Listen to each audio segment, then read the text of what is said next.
রংপুরের দ্বিতীয় জয়ের নায়ক নাহিদ রানা তার পেইসের ভেলকি দেখিয়ে সিলেট স্ট্রাইকারকে ম্যাচ হারিয়েছেন। নাহিদ রানা, বিপিএল এর আগেই আসলে খুব কথা হচ্ছিল আপনার সাথে, তখন আপনি বলছিলেন যে পেইসটা ঠিক রেখে লাইন লেন্থে বোলিং করতে চান এবং সেখান থেকে উইকেট নিতে চান, এবং সেটাই হয়েছে। কেমন লাগছে নিজের বোলিংটা করে? আলহামদুলিল্লাহ, অনেক ভালো লাগতেছে। টিমের জন্য কিছু করতে পারছি, আমার জবটা আমি ঠিক মতন করতে পারছি, তো আলহামদুলিল্লাহ ভালো লাগতেছে। আসলে উইকেট থেকে কতখানি সহায়তা পেয়েছেন? জাকের আলী উইকেটে ছিলেন, ততক্ষণ বোধহয় সিলেটও ম্যাচে ছিল, ফলে তার উইকেটটা নিয়ে একটা বাড়তি সেলিব্রেশনও দেখলাম।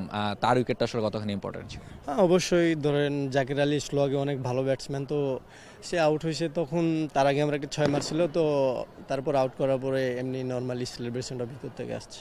ম্যাচের বাইরে থেকে যারা দেখছিলেন কিংবা প্রেস বক্সে যারা জার্নালিস্ট ছিলেন, তারা অনেকে বলছিলেন যে বাইরের সিলেটের বেশ কয়েকজন ফরেন প্লেয়ারও আপনার পেইসে আসলে বিট হয়ে অনেক সময় পড়ে যাচ্ছিলেন কিংবা ব্যালেন্স রাখতে পারছিলেন না। নিজের পেইসটা আসলে কতখানি এনজয় করেন, বা ব্যাটারদের এই যে ভুগতে দেখা, এটা অ্যাজ এ পেইসার আপনাকে একটা আনন্দ দেয়? আসলে সবচেয়ে তখনই আনন্দ লাগে যখন লাইন ঠিক রেখে অ্যাকুরেসি জায়গা টু জায়গা বল করতে পারি। পেস ধরেন চাইলে করা যাবে, অ্যাকুরেসি ধরেন চাইলেই করা যায় না, তো আমি চেষ্টা করি সবসময় লাইন টু লাইন বোলিং করার। টিমের অবস্থা কেমন দেখছেন যদি একটু বলেন? টানা 2টা ম্যাচ জিতলেন, আমরা জিএসএল এর শিরোপা জিতেছেন, সব মিলিয়ে টিমের এনভায়রনমেন্ট কেমন এখন? টিমের ইনভলভমেন্ট অনেক ভালো। ধরেন সবাই সবার সাথে মজা করি, আমি ধরেন টিমের মধ্যে জুনিয়র, তো সবার সাথে ফ্রেন্ডলির মতো থাকি। আলহামদুলিল্লাহ আমাদের টিমের বন্ডিং অনেক ভালো। একটা শিরোপা আপনারা জিতেছেন, সেই পথেই কি আপনারা হাঁটতে চান কিনা? হ্যাঁ, অবশ্যই। ধরেন ওই কনফিডেন্সটা আমাদের কাজে দেবে এবং আমরা ওই কনফিডেন্স নিয়ে আগে যাচ্ছি। ওভার কনফিডেন্স না, বাট কনফিডেন্স নিয়ে এগিয়ে যেতে চাই। Thank you so much. Thank you Nahid Rana, best of luck. Thank you. Nahid Rana ছিলেন আমাদের সাথে।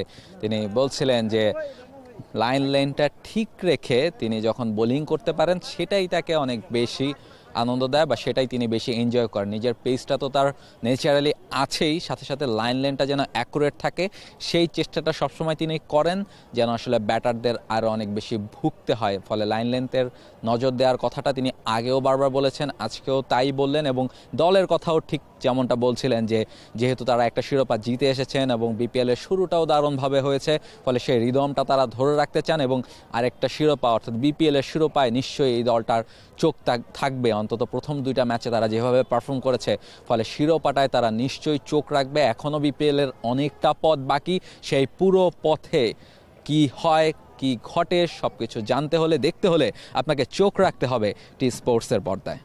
For more updates, subscribe to our YouTube channel and click on the bell icon. Follow us on Facebook and Instagram. Download T-Sports app to enjoy exciting games and highlights. Visit tsports.com.